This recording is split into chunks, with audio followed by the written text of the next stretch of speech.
Your boy Moose, aka Congo Chocolate. Back again with another banger.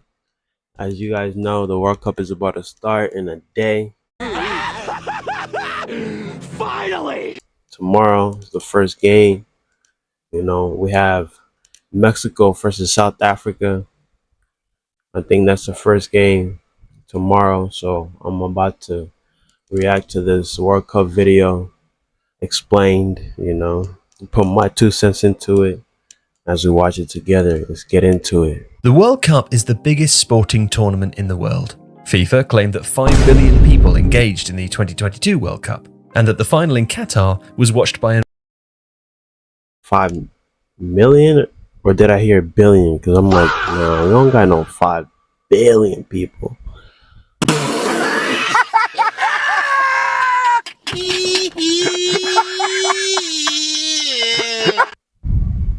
Well, we do have 5 billion, not 500 billion though. Audience of 1.4 billion across the globe.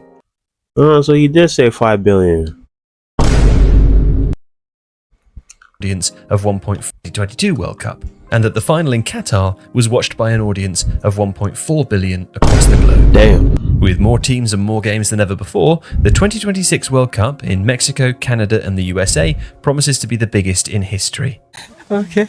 But how exactly does it work? Well, the World Cup officially gets underway on June the 11th, 2026, but the process to decide the 48 teams who will compete at the tournament began long before. The hosts are guaranteed a bye into the competition, and seeing as there are 3 hosts in Mexico, Canada and the USA this time, that leaves 45 spots left to decide. These are sorted by a near 3-year qualification process that sees countries face off against other countries from within their federation for the chance to play in the tournament. There are 6 confederations, generally based on geography, and each one of them has its own qualification format. This is how the whole qualification. These are how the teams get picked and stuff. But there's like 190 something countries. So out of that, they pick 48 teams. Oh my god! Wow! At the end of it, 16 This is how it gets considered and shit. Teams from the European Federation, 9 teams from the African, 8 teams from the Asian, 6 from the South American, and 1 from the Oceania Federation qualify. The North American Federation would normally have had 6 spots, but seeing as the 3 hosts are all from that federation this time, only 3 further teams can qualify automatically through qualifiers. Now that left 2 spots, which were decided by a playoff tournament featuring 2 North American nations and 1 nation each from the African, South American, Asian and Oceania federations. Now, once the 48 teams have all been decided, it's time for the draw. The 48 teams are split into 4 pots that are seeded based on the most recent FIFA World Rankings list before the draw. The first pot contains the 3 hosts and the top 9 ranked teams. The second pot then contains the next 12 highest ranked teams, and so on. Teams are then drawn at random into 12 4-team groups, with each group containing a team from each separate pot, and no group can contain more than 1 team from the same federation, except the European Federation UEFA. Come on now, dawg. Come on, man. The groups then play each other in a round-robin format known as the group stage. At this stage, you get 3 points for a win, 1 point for a draw, and no points for a loss. If 2 teams finish on the same number of points, then there are a host of tiebreakers to decide who finishes in a higher position. So let's use Group A as an example to explain these. If Mexico and South Korea have both finished on 4 points at the end of their 3 matches, then the first tiebreaker is which team won the match between them.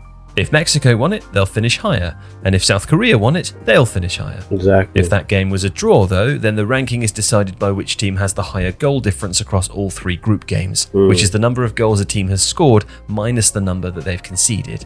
If both nations are still level after that, then the team who scored the most goals across the 3 games finishes higher.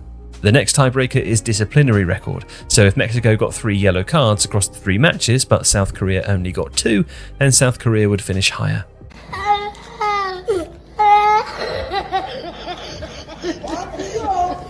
And if they still can't be separated after all of that, then it comes down to who has the higher FIFA World Ranking. Now, at the end of the group stage, the 2 highest placed teams from each group will progress automatically into the first knockout round, which will include 32 teams rather than the 16 seen in previous tournaments. What do you mean by that? Due to the fact that the World Cup is expanded from 32 to 48 teams.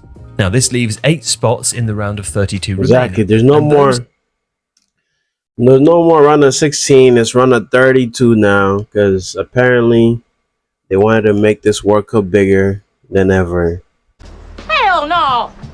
You know, instead of I think it was 32 teams. Instead of 32 teams, they made it 48 teams, bro. They added hella teams. So it's one of the biggest World Cup ever. So now it's not the round of 16 anymore after the group stage. It is the round of 32. Damn! are given to the best third-placed teams.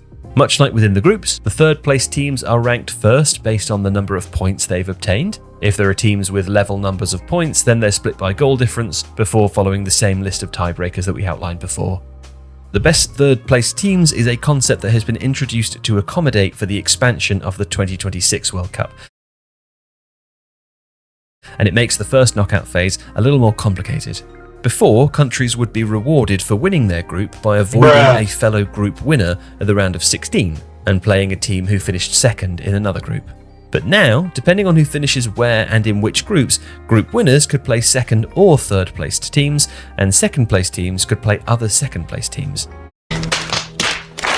Now, you don't need to worry too much about all the different permutations of this, but these are the various different ways that the round of 32 could look. And then from here on out, the World Cup is a simple bracket tournament. Teams face each other in knockout matches. Unlike in other football matches, there can be no draws, so if the teams are level after 90 minutes, there will be another 30, called extra time, to try and find a winner. And if they're still tied after all that, games will be decided by the tension of penalty kicks. The losers of the semi-finals will face off in a third-placed playoff before the last two teams standing meet up in the biggest event in world sport, the World Cup final, where the biggest event in world sport, where there's about last